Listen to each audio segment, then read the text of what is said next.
Hey guys, welcome back to the Mind of Brandon, and welcome back to another Sunday of Science and Spirituality. As indicated by the title of this video, I'm going to be debunking William Lane Craig's best arguments for God. Now, if you guys already watched my video titled Me versus Modern Day Hysteria versus Richard Dawkins versus William Lane Craig, then you actually already watched what I'm about to show. What I'm about to show is actually a segment in that other video, but I thought it deserved its own video. That's why I'm replaying it now. So for anyone who hasn't seen it, well, here you go. In my experience, I think there are quite a number of different arguments for the existence of God. Let me just list some of them that I've defended in my work. One would be the contingency argument that holds that God is the best explanation of why anything at all exists rather than nothing.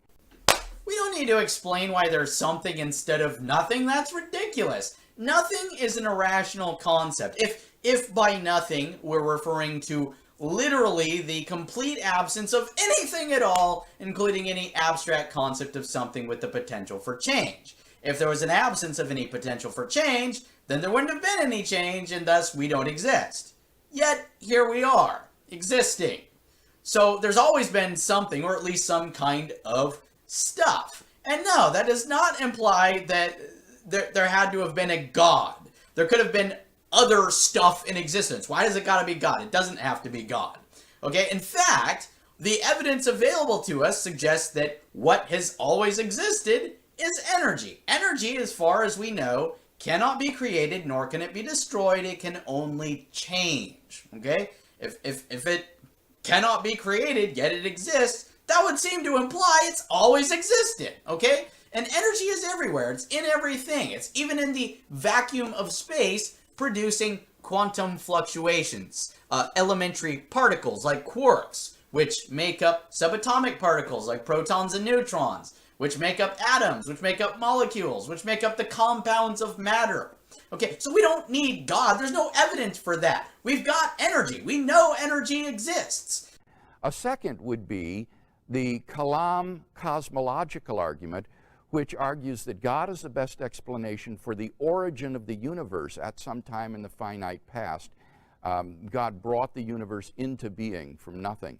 Oh, come on, that's insane. God brought the universe into being from nothing. That's a contradiction. You can't have both God and nothing simultaneously. That makes no sense. If there's literally nothing, if there's literally a complete absence of anything at all, that means there's no God present to create anything else. If there is a God who can create stuff, that's not nothing. That's something. A God is something. Okay, even the God of the Bible creates with the power of his voice. He's not creating from nothing.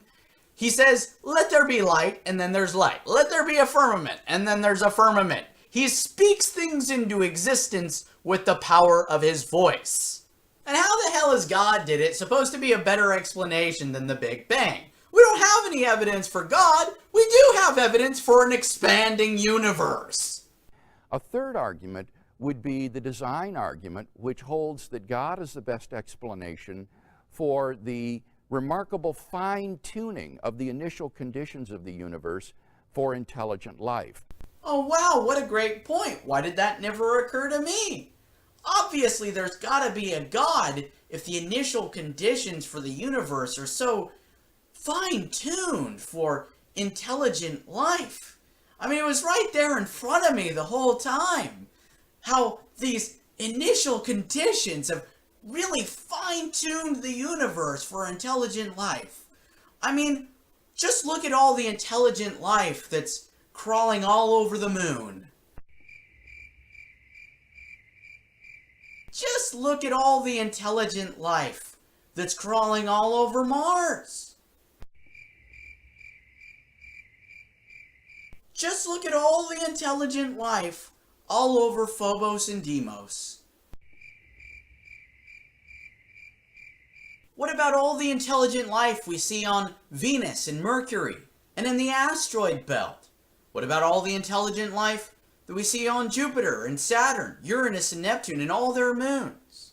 What about all the intelligent life we see on Pluto and the other dwarf planets? What about all the intelligent life that we see from other star systems?